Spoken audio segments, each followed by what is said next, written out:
In this video, I'm going to be showing you how you can use the Samsung camera slow motion feature. So depending on what Samsung phone you have, you might have the slow motion feature. So to be able to use it, all you need to do is go once you're on the camera. So it will say single take, photo, video, and more underneath the little camera window. Select more at the far right hand corner. That'll bring you up all the options you have available for your camera. And then at the bottom left hand corner, it says slow motion. And now all you need to do is press the record button in the middle to start recording your video.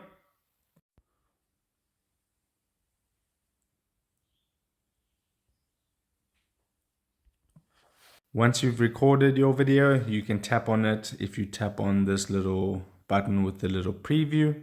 And now this is my video that I just recorded. So I'm just going to pause it real quick. And if you want to edit this slow motion, you can see it is in slow motion, the video, if I play it back. So that's cool. But if you want to edit the slow motion and everything like that, tap on this little pencil icon and it'll take you to this page, and you'll see at the top you have a bar and at the bottom you have a bar. The top bar is to change where the slow motion effect starts and ends. So if I bring it, well, that's the other one.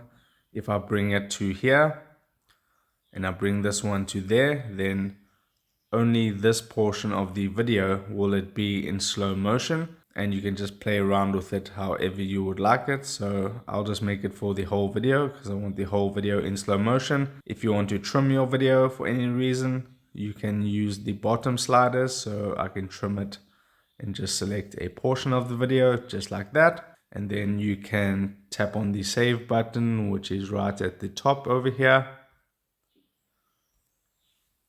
It'll just save the video real quick, and it is now saved into my camera storage, and you can go and watch it and things like that. If this video helped you out, don't forget to drop a like on this and subscribe for more, and I'll see you in the next video. Take care.